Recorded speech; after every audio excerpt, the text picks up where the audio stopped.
गोस्वामी जी महाराज पूर्व प्रसंग में वर्णन किए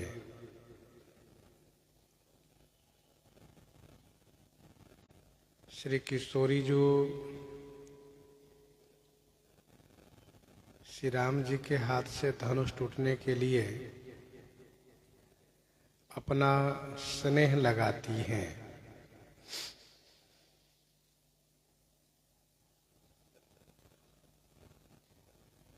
श्री राम जी की ओर देख करके श्री किशोरी जो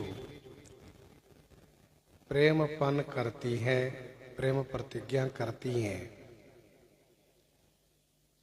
श्री रघुनाथ जी प्रेम को भली भांति जानते हैं, इसलिए वे सब जान जाते हैं। श्री किशोरी जी की ओर देख करके धनुष की ओर कैसे देखते हैं, तो जैसे पक्षीराज गरुड़ छोटे सर्प की ओर देख रहे हो। श्री राम जी धनुष तोड़ना चाहते हैं, इस बात को श्री लक्ष्मण जी लख गए। लखन लख्यो रघुवंश मणि ताक्यो हर को दंड पुलकी गात बोले बचन चरण चापि ब्रह्मंड चरण चापि ब्रह्मंड। लखन लख्यो, श्री लक्ष्मण जी ने लखा, देखा, समझा कि रघुवंश मणि रघुवंश भूषण श्री रामभद्र जो हर कोदंड को तोड़ने के लिए ताकि माने देख रहे हैं। श्री राम जी धनुष तोड़ने के लिए धनुष की ओर देख रहे हैं, इसलिए श्री लक्ष्मण जी का शरीर रोमांचित हो उठा।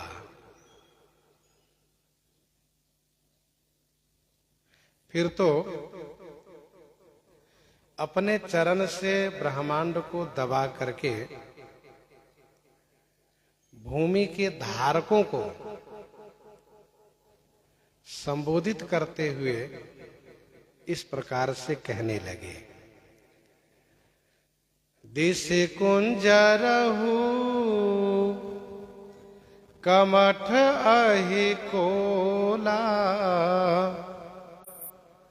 धरहु धरनी धरि धीरन डोला धरहु धरनी धरि धीरन डोला। दिशि कुंजरहु कमठ अहि कोला। दिशि कुंजरहु माने दिग्गजों, दिशा के हाथियों। अहि माने शेष जी, कमठ माने कच्छप और कोल माने बाराह। हे दिशा के कुंजरों, दिग्गजों, हे कच्छप, हे शेष और हे बाराह।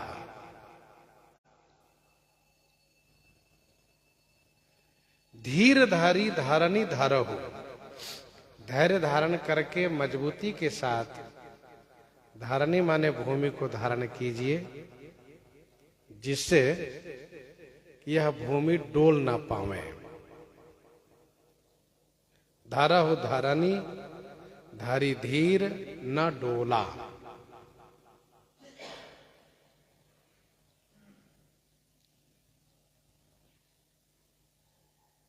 दिशा के हाथी,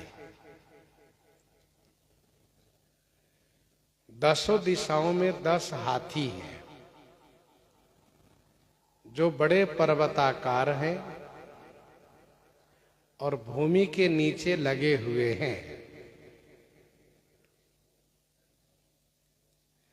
पूरब में ऐरावत है,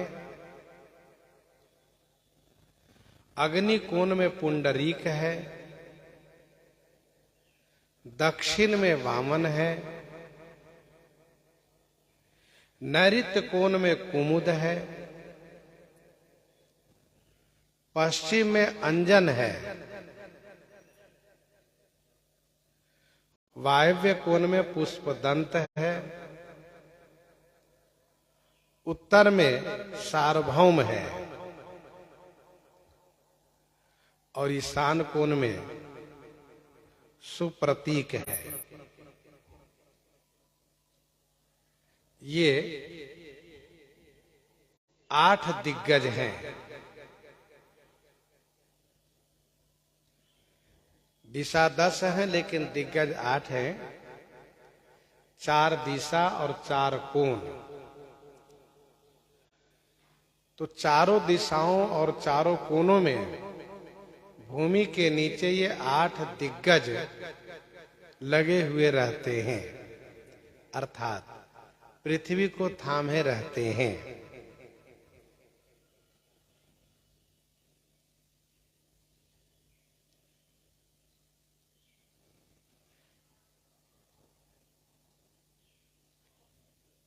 वैसे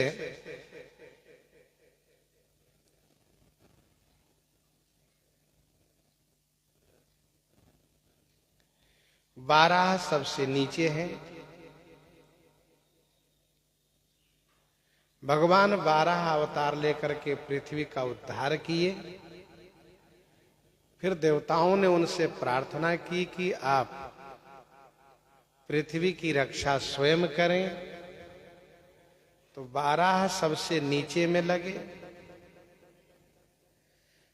भगवान का कच्छप अवतार हुआ समुद्र मंथन काल में। मंदराचल को अपने पीठ पर धारण किया। देवताओं ने उनसे प्रार्थना करी कि आप शेष जी की सहायता करें, पृथ्वी का धारण करें। फिर भगवान कच्छप नीचे जाकर के शेष के नीचे लग गए। तो 8 दिग्गज हैं, चारों दिशा, 4 कोने में। नीचे 12 है, उसके ऊपर कच्छप है, कच्छप के ऊपर शेष है। इसी बात को गोस्वामी जी ने इस प्रकार से सुंदरकांड में कहा कि जनु कमठ खर पर सर्प राज, सो लिखत अविचल पावनी। जनु कमठ खर पर सर्प राज, सो लिखत अविचल पावनी।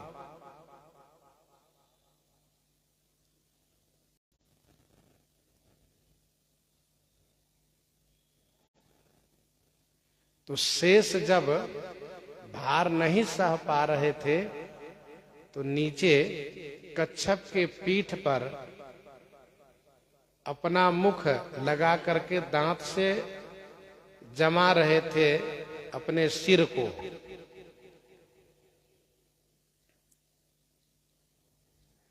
इसी बात को कहा कि जनु कमठ खर पर सर्प राज, सो लिखत अविचल पावनी।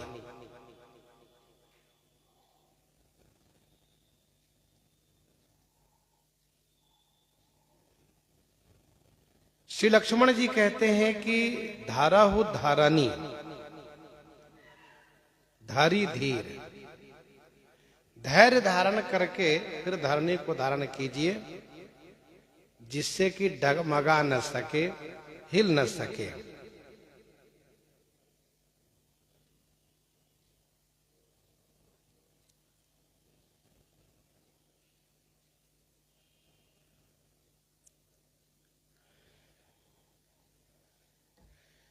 ब्रह्मांड के धारण करने वाले सभी हैं। यह बात पद्म पुराण उत्तरखंड अध्याय 264 में कही गई है।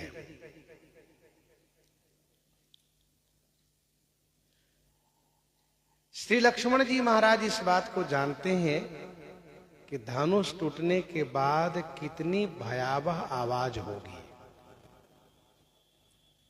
धनुष में जो शक्ति निहित है वह शक्ति धनुष टूटने पर प्रकट होगी, और यदि पृथ्वी के धारक सावधान नहीं रहेंगे तो फिर पृथ्वी उलट जाएगी। श्री लक्ष्मण जी ने कहा, राम चाहि शंकर धनु तोरा, राम चाहि शंकर धनु तोरा, होहु सजग सुनी आयसु मोरा, होहु सजग सुनी आयसु मोरा। राम चाहि शंकर धनु तोरा, होहु सजग सुनी आयसु मोरा। श्री राम जी श्री शंकर जी के धनुष को तोड़ना चाहते हैं। मोरा आयसु सुनी सजग हो, मेरी आज्ञा सुन करके आप सब सजग हो जाइए।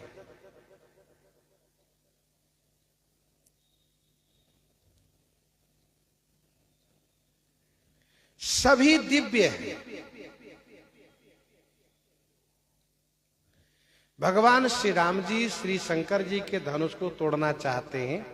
श्री लक्ष्मण जी कहते हैं कि आप सभी को मेरा आदेश है, आप सब सजग हो जाइए।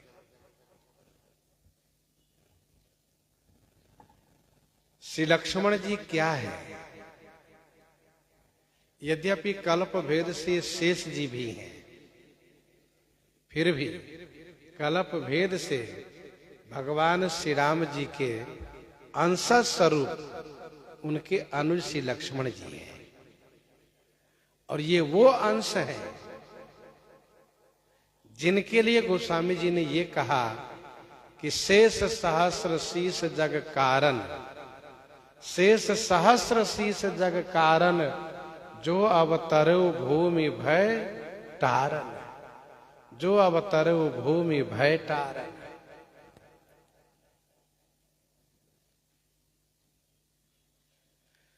तो शेष सहस्र शीश और जगत दोनों के कारण है, यह गोस्वामी जी ने कहा।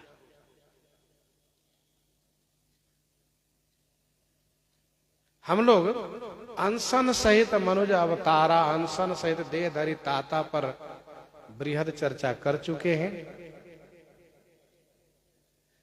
श्री लक्ष्मण जी भगवान कच्छप, भगवान बाराह को आदेश कर रहे हैं, और आदेश करने वाले बड़े होते हैं, विनती करने वाले छोटे होते हैं। तो श्री लक्ष्मण जी कहते हैं कि हो सजग सुनी आयसु मोरा।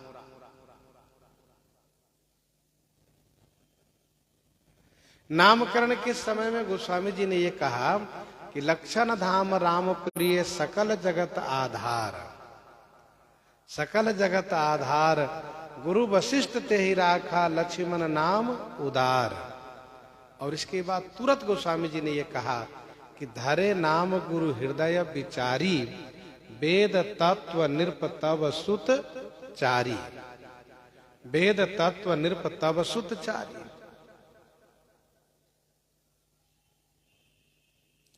राम चाहि शंकर धनु तोरा,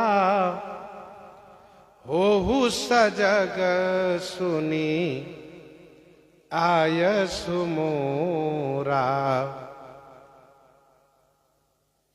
मेरी आज्ञा है, इसे सुनकर के आप सब सजग हो जाइए। प्रश्न ये उठता है कि सब सजग तो नहीं हुए, सबने बात तो नहीं मानी, क्योंकि भूकंप तो आ ही गया। भरे भुवन घोर कठोर रव रवि बाजी तजी मार्ग चले चिक्कर ही दिग्गज डोल महियहि कोल कूरुम कलमले। सब कलबला गए, सब कुलबुला गए, सब परेशान हो गए।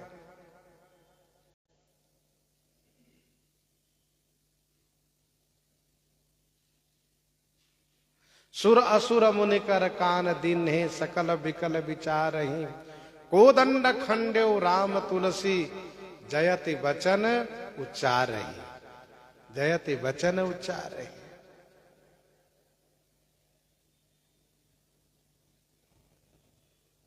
तो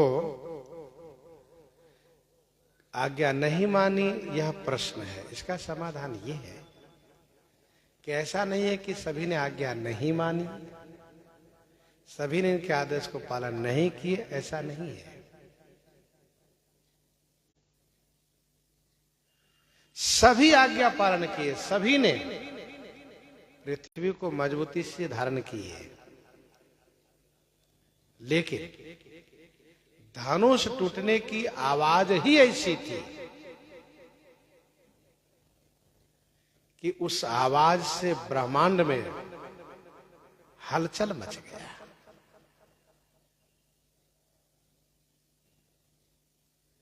गोस्वामी जी ने कहा भरे भुवन घोर कठोर रव, घोर कठोर रव,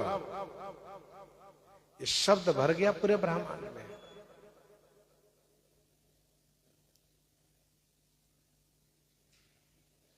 सूर्य भगवान अपना रास्ता बदल दिए, उनको क्षोभ हुआ।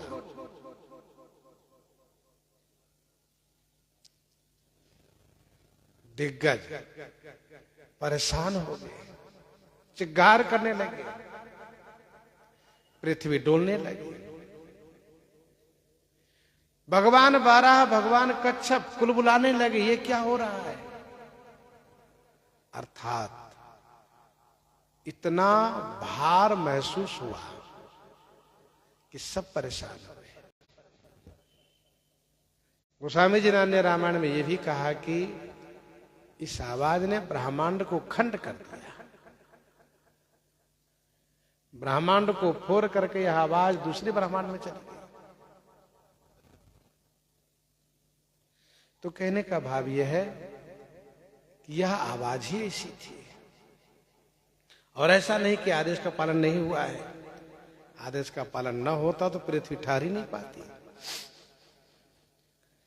चाप समीप राम जब आए, चाप समीप राम जब आए, नर नारी न सुर सुकृत मनाए, नर नारी न सुर सुकृत मनाए, चाप समीप राम जब आए।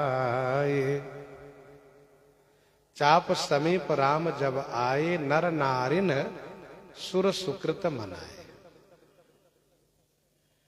चाप के समीप धनुष के पास में जब श्री राम जी आए तो नर नारिन सुर सुकृत मनाए। जनकपुर के सभी नर नारियों ने सुर माने देवता और सुकृत माने पुण्य को मनाए, माने स्मरण किए और स्मरण करके श्री राम जी के साथ लगाए।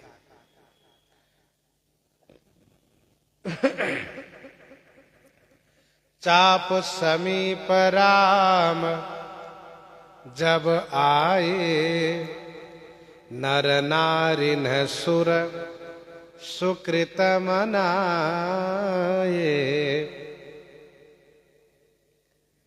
श्री राम जी धनुष के पास आ चुके हैं, सभी जनकपुर वासी देवताओं को मना रहे हैं, सुकृत को मना रहे हैं।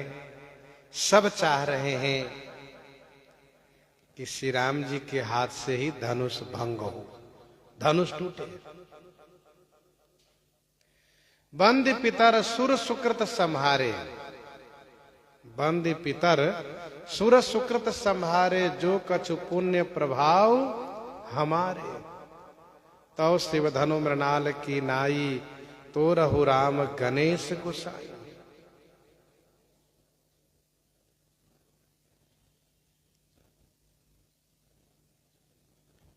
सभी लोग पुण्य को मना रहे हैं।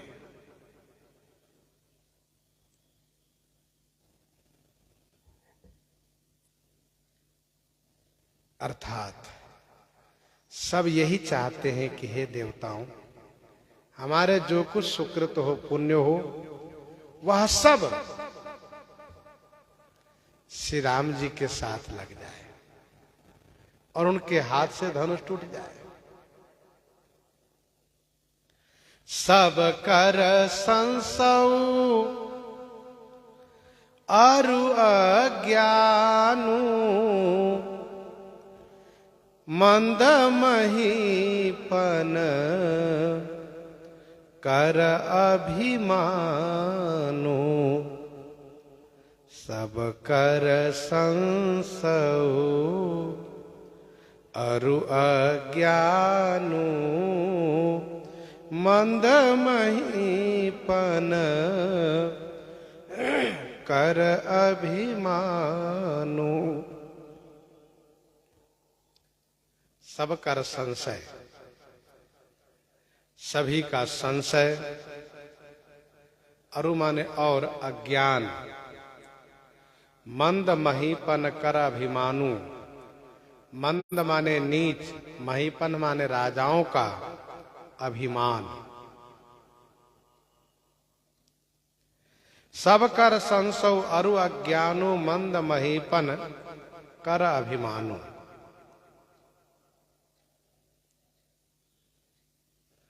सभी के मन में संशय है।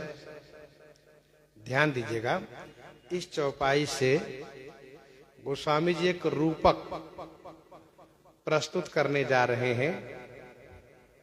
रूपक का स्वरूप यह है कि भगवान शिव का धनुष जहाज है और जिन लोगों का नाम यहाँ पर लिया जा रहा है, संशय, अज्ञान, अभिमान, ये सब यात्री है जो इस धनुष रूपी जहाज में बैठे हैं।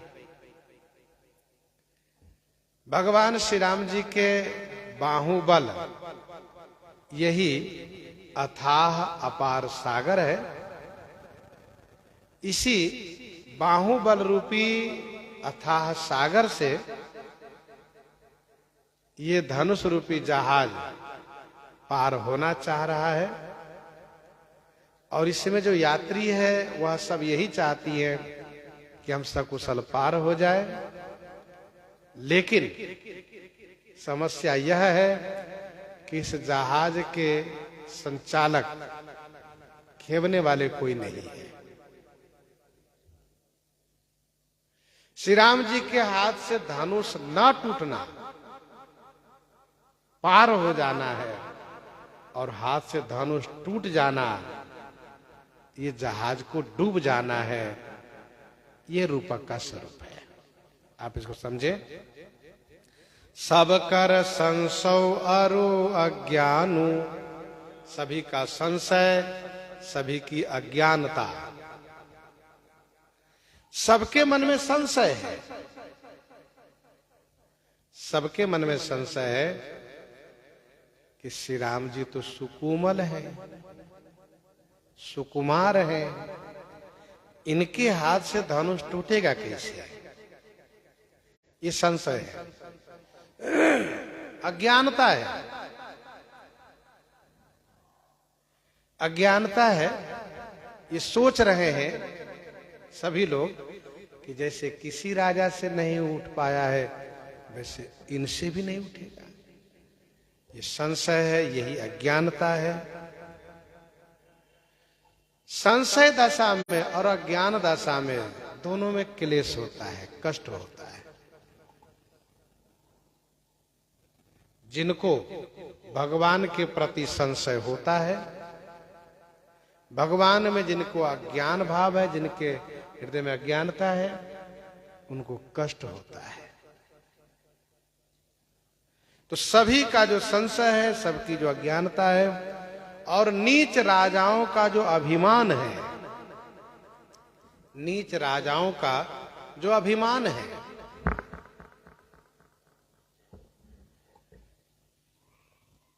धनुष भले ही नहीं टूटा है, लेकिन राजाओं का अभिमान गया नहीं है। यद्यपि श्रीहत भय हारि ही राजा, श्रीहत भय हारि ही राजा, निज बैठे निज निज जाय समाजा, फिर भी अभिमान बना हुआ है। क्या सोच करके? यही कि जैसे हमसे नहीं टूटा वैसे उनसे भी नहीं टूटा, उनसे भी नहीं टूटा, उनसे भी नहीं टूटा। जब किसी से नहीं टूटा तो धनुष ही ऐसा है। हम कमजोर थोड़े ना है, हम बलहीन नहीं है, बल्कि धनुष ऐसा है। तो हम किसी से कम नहीं है, ये अभिमान बना हुआ है। श्री राम जी को धनुष के पास देखकर भी ये लोग मान रहे हैं।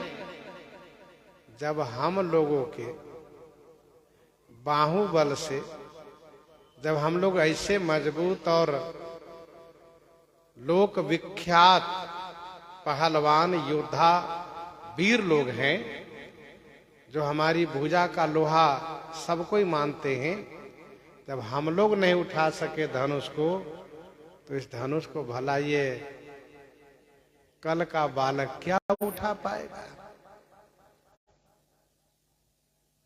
अभी तो बालक ही है, इससे भला कैसे उठेगा?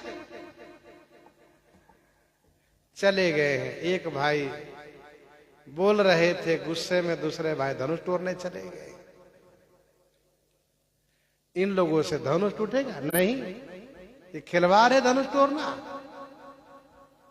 बच्चों का खेल नहीं है, खिलवाड़ नहीं है, ये वीरों का काम है। और सब वीर हार चुके, बालक से क्या टूटेगा? तो ये मंद महीपन कर अभिमानु, भृगुपति केरी गर्व गरुआई, सुर मुनि बरन केरी कदराई। भृगुपति केरी गर्व गरुआई, सुर मुनि बरन केरी कदराई।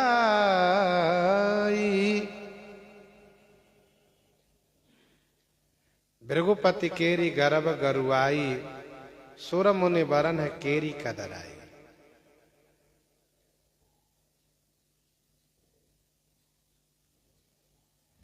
भृगुपति भगवान परशुराम जी की गर्व की गरुआई, श्री परशुराम जी की गर्व की गरुता।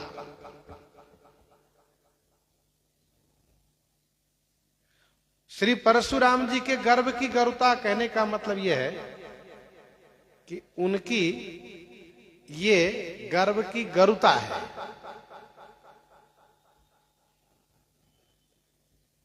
इस धनुष को कोई उठा नहीं सकता।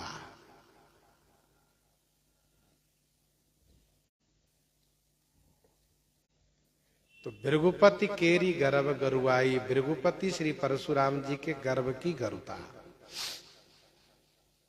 गीतावली बालकांड 88 पद में गोस्वामी जी ने एक रूपक प्रस्तुत किया है, जिसमें गोस्वामी जी ने लिखा है कि भंजो भृगुपति गर्व समेत। श्री राम जी ने धनुष क्या तोड़ा, अपितु परशुराम जी के गर्व को तोड़ दिया।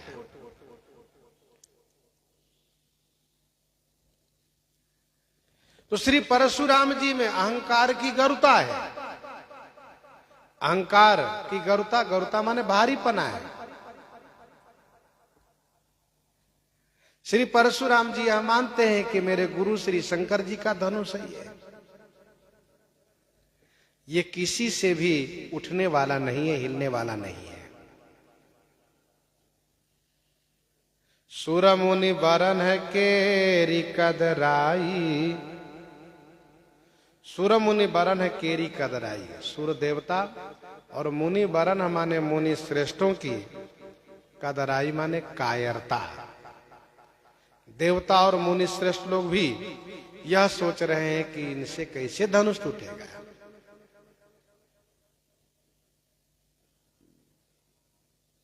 भृगुपति केरी गर्भ गरुआई। प्रश्न ये उठता है कि श्री परशुराम जी यहां पर तो नहीं है, अभी उनका कुछ पता भी नहीं है, फिर इनके गर्भ की गरुता को डूबने की बात क्यों कही गई। इसका समाधान यह है कि श्री परशुराम जी को धनुष पर गर्व है कि मेरे गुरु जी का धनुष ये किसी से टूटेगा नहीं। अच्छा, गोस्वामी जी महाराज इस धनुष को जहाज से उपमित किए हैं, शंकर चाप जहाज। और जहाज जब डूबता है, जब जहाज डूबता है तो दूर की वस्तु को भी खींचता है। जब डूबने लगता है तो वह दूर से भी खींचता है। वैसे ही यह जहाज जब श्री राम जी के बाहुबल रूपी सागर में डूबेगा तो यह श्री परशुराम जी के गर्भ की गरुता को भी आकर्षित करेगा, खींचेगा। और कैसे खींचेगा, इस बात को उस पंक्ति से आप समझ सकते हैं कि तेहि अवसर सुनि शिव धनु भंगा, आयो भृगुकुल कमल पतंगा। आयो भृगुकुल कमल पतंगा। वैसे भी कवि की काव्य कला है, समूह में जिन बातों को कहना चाहिए उसको कह जाते हैं। जैसे कि राम है चितव भाई जय सिया। श्री किशोरी जी हैं नहीं, लेकिन उनके मनोभाव को पहले ही वर्णन कर दिए।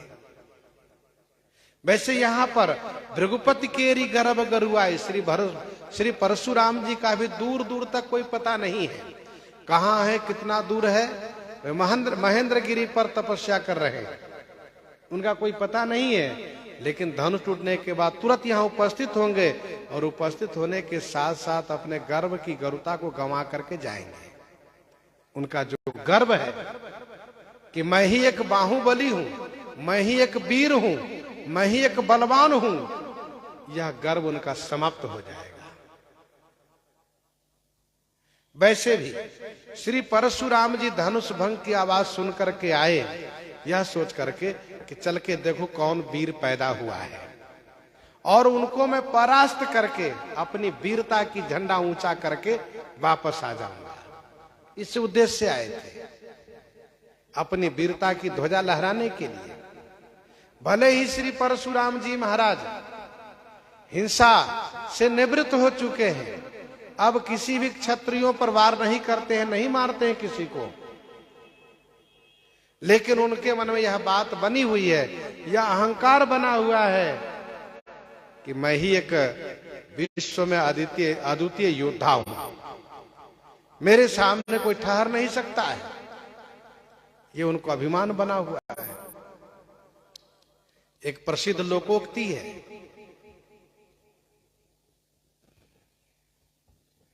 चौबे जी के मन में यह बात आई कि लोग मुझे चौबे चौबे कहते हैं, क्यों न ब्रह्मा जी के पास जा करके 2 अंक और जोड़वा करके छब्बे जी कहवाना शुरू करा लूं मैं। तो चौबे गए छब्बे होने के लिए, चौबे गए छब्बे होने के लिए, और ब्रह्मा जी ने जैसे देखा वैसे उन्होंने कहा, आइए आइए दुबे जी, कैसे है, कैसे आना हुआ आपका। तो बेचारा बड़ा उदास हो गया और फिर वह उदासे मुख से वापस आ गया कि अब तो हम डूबे हो गए, चौबे से भी 2 नीचे हमारा गिर गया, 2 अंक गिर गया, अब हम डूबे हो गए। तो एक प्रसिद्ध लोकोक्ति है ये, चौबे गए छब्बे होने, डूबे होके आए। वैसे श्री परशुराम जी आए अपनी वीरता की ध्वजा फहराने के लिए, वीरता की झंडा ऊंचा करने के लिए, लेकिन उनको नहीं मालूम था कि हाँ मेरी वीरता समाप्त हो जाएगी। और हुआ यही कि श्री परशुराम जी की सारी वीरता यहां समाप्त हो गई। श्री लक्ष्मण जी ने उस प्रकार से इनको प्रति उत्तर किया कि इनको कहीं को नहीं रहने दिया। जितनी वीरता का बखान करते श्री लक्ष्मण जी तुरंत उसको अपने शब्द से खंडन कर देते हैं।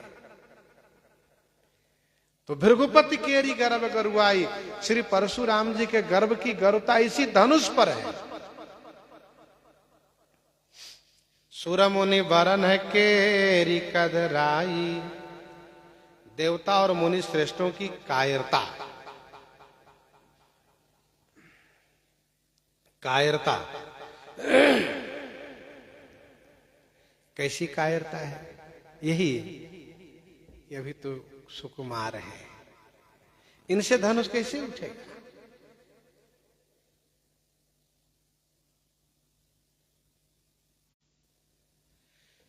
जब धनुष टूटा है इन सबको बड़ी खुशी हुई है। ब्रह्मादि के सुर सिद्ध मुनीसा जय जय जय कह दे ही असीसा। तो मन कदरा रहा है, यही है कायरता। इनसे काम नहीं होगा, हमसे भी नहीं होगा, इनसे भी नहीं होगा। नहीं होने की भावना करना ही कायरता है। सिय कर सोच जनक पछितावा, सिय कर सोच जनक पछितावा, रानी न कर दारुण दुख दावा, रानी न कर दारुण दुख दावा। सिय कर सोच जनक पछितावा, रानी न कर दारुण दुख दावा। श्री सीता जी का सोच और श्री जनक जी का पछतावा। रानी न कर दारुण दुख दावा, और रानियों का दारुण माने कठिन दुख रूपी दावानल। श्री सीता जी को सोच है, क्या सोच है? यही कि कहां धनुकुल सहु चाहि कठोरा, कहां श्यामल मृदुगात किशोरा। कहां धनुकुल सहु चाहि कठोरा, कहां श्यामल मृदुगात किशोरा। आह तात दारुण हठ ठानी, समझत नहीं कछु लाभन हानि।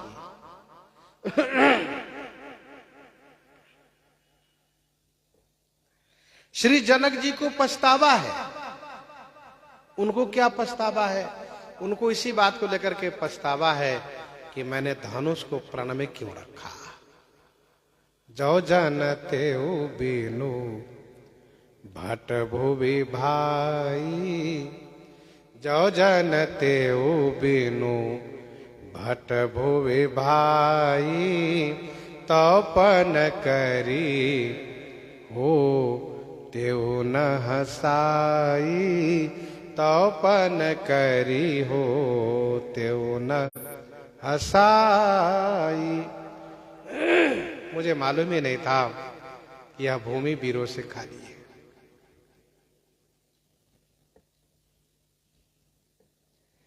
यदि मैं जानता कि यह भूमि वीरों से खाली है तो मैं प्रण ही नहीं करता।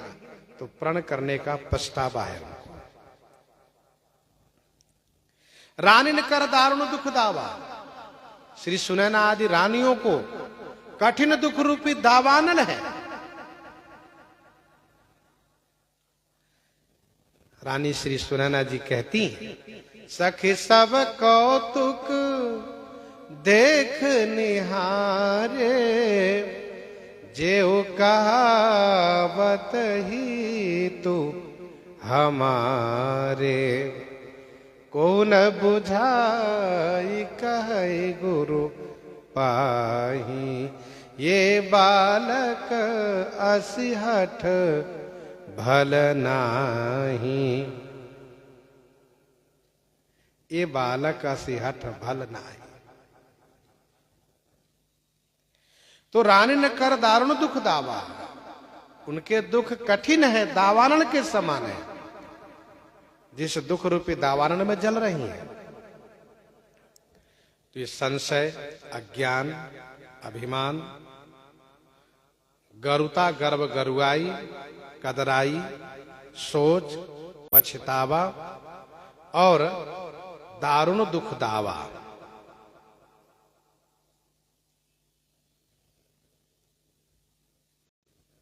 ये सभी शंभु चाप बर, शंभु चाप बड़ बोहित पाई, चढ़े जाई सब संग बनाई, चढ़े जाई सब संग बनाई। शंभु चाप बड़ बोहित पाई, चढ़े जाई सब संग बनाई।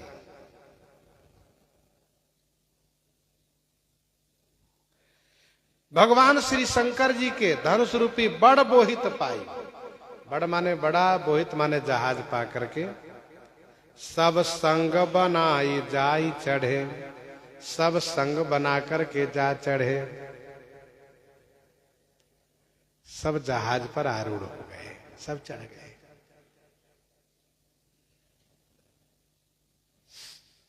यदि कोई कहते हो जहाज का कोई रूप तो नहीं दिख रहा है,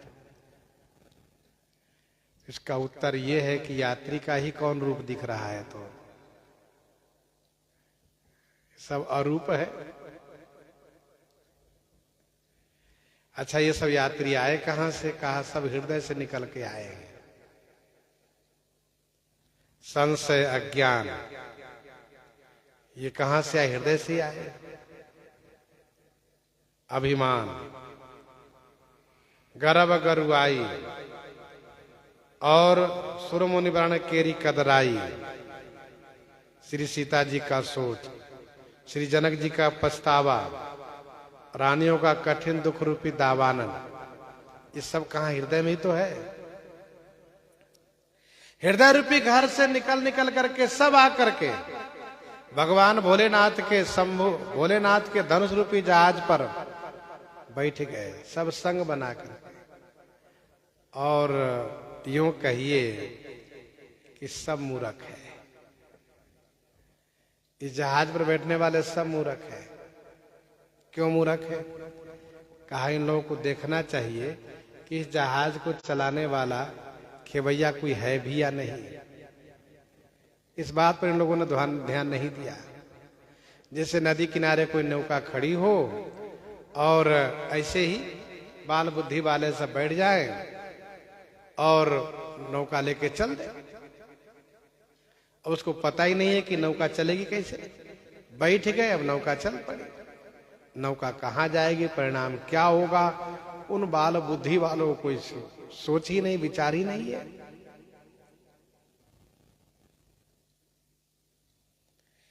राम बाहुबल सिंधु अपारू, चाहत पार नहीं को कड़हारू, चाहत पार नहीं को कड़हारू।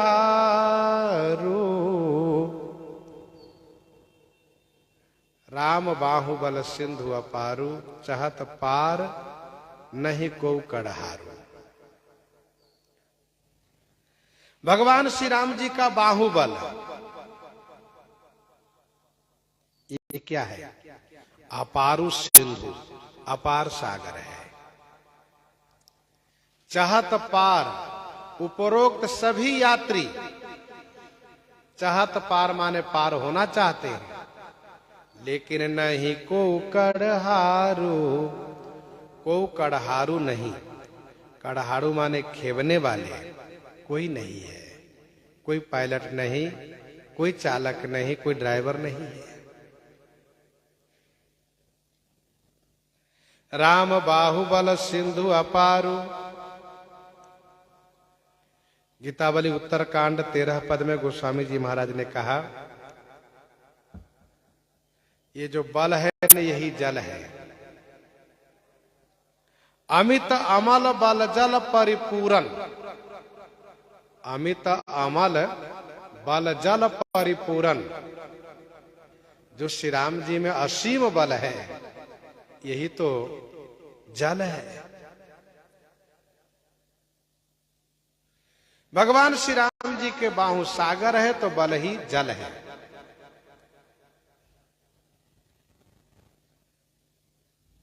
मम भुज सागर बल जल पूरा।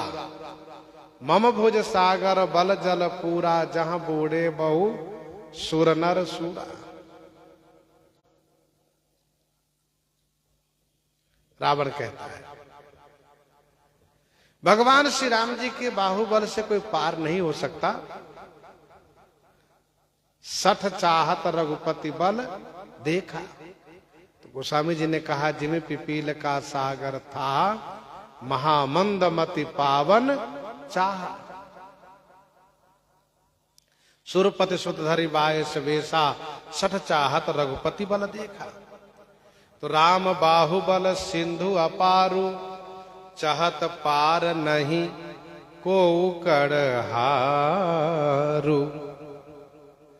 राम बिलो के लोग सब, चित्र लिखे से देखी।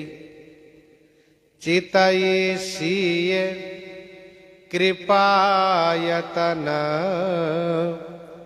जानी विकल विषेखी। जानी विकल विषेखी। राम बिलो के लोग सब, चित्र लिखे से देखी।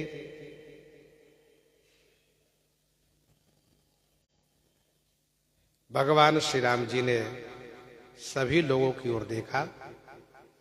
राम सब लोग बिलो के लोग कैसे दिखाई दे रहे हैं? कहा, चित्र लिखे से देखिए।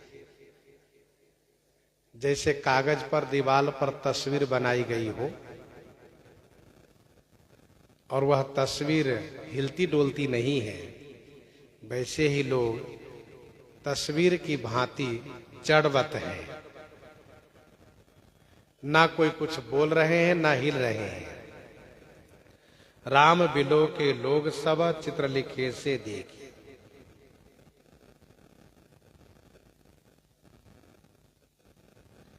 भगवान श्री रामचंद्र जी ने सर्वप्रथम श्री किशोरी जी की ओर देखा। सिय ही बिलो की तके धनु कैसे। तो गोस्वामी जी ने कहा, चितव गरुड़ लघु व्याल ही जैसे। इसके बाद भगवान श्री राम जी ने एक बार सबकी ओर देखा, तो सब चित्र की भांति, तस्वीर की भांति दिख रहे हैं, जैसे फोटो बना हो, मूर्ति बनी हो।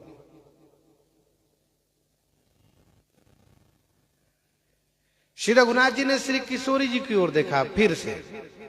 चितई सीय कृपायतन। जब कृपा के स्थान, कृपा के निकेतन, कृपा धाम भगवान श्री रामचंद्र जी ने श्री किशोरी जी की ओर देखा, तो जानी विकल विषेखी। श्री राम जी ने जाना कि विशेष व्याकुल है।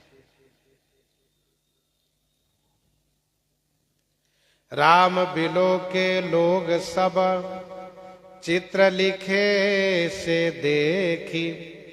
चितई सीय कृपायतन, जानी विकल विषेखी। ध्यान दीजिएगा। चाप समीप राम जब आए, तो नर नारिन सुर सुकृत मनाए। अर्थात पूर्ववासियों ने अपना सुकृत लगाए, देवताओं को मना करके बंदी पितर सुर सुकृत सम्हारे, जो कछु पुण्य प्रभाव हमारे। सभी ने अपने सुकृत लगाए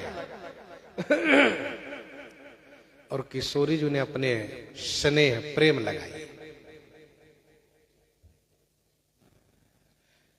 ठाकुर जी का यह स्वभाव है कि अन्य सभी सुकृत की अपेक्षा प्रेम से विशेष, प्रेम पर विशेष अनुग्रह करते हैं। यह उनका स्वभाव है। इस बात को भगवान भोलेनाथ कहते हैं कि उमा जोग जप दान तप नाना मख व्रत नेम। उमा जोग जप दान तप नाना मख व्रत नेम, राम कृपा नहीं करहि तसी जसि निस केवल प्रेम। राम कृपा नहीं करहि तसी जसि निस केवल प्रेम।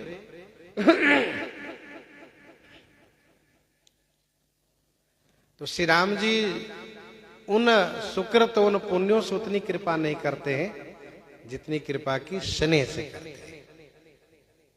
राम ही केवल प्रेम, प्यारा जान ले हो जो जान निहारा। चितई सीय कृपा यतन, जानी बिकल विषेखी। सरकार ने किशोरी जी की ओर देखा और यह देखा कि विशेष व्याकुल हैं। तो मानो श्री रघुनाथ जी ने उनकी ओर देख करके उनको ढाढ़स बंधाया, धैर्य बंधाया कि अभी धनुष को तोड़ देता हूं। इस बीच में गोस्वामी जी श्री राम जी के मनोभाव को वर्णन करते हैं। मन में क्या सोच रहे हैं? देखी विपुल विकल वैदेही, निमिष बिहात कलप समते ही। निमिष बिहात कलप समते ही। देखिए विपुल विकल वैदेही, श्री विदेह नंदिनी जी को विपुल माने बहुत व्याकुल देखा। निमिष विहात कलप समते ही, उनका एक एक निमेष कलप के समान विहात माने जा रहा है, बीत रहा है। तेही निमिष कलप सम विहात, तेही मैंने उनका श्री किशोरी जी का एक एक निमेष एक एक कल्प के समान बीत रहा है। तो श्री रामभद्र जी विचार करने लगे कि एक लोटा पानी के बिना, एक गिलास पानी के बिना तड़प करके जो शरीर का परित्याग कर दे, फिर उसके लिए अमृत का तालाब किस काम का होगा? क्या मतलब रहेगा?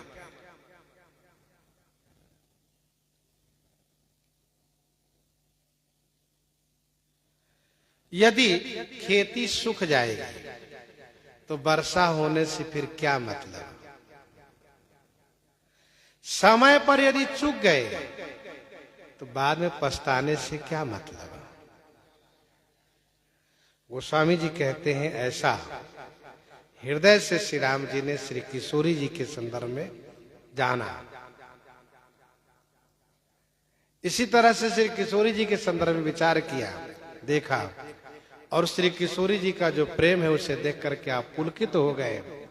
फिर तो श्री राम जी धनुष तोड़ने के लिए तुरंत मन बनाए और धनुष तोड़ करके श्री किशोरी जी के साथ सबको आनंदित किए, सुखी किए।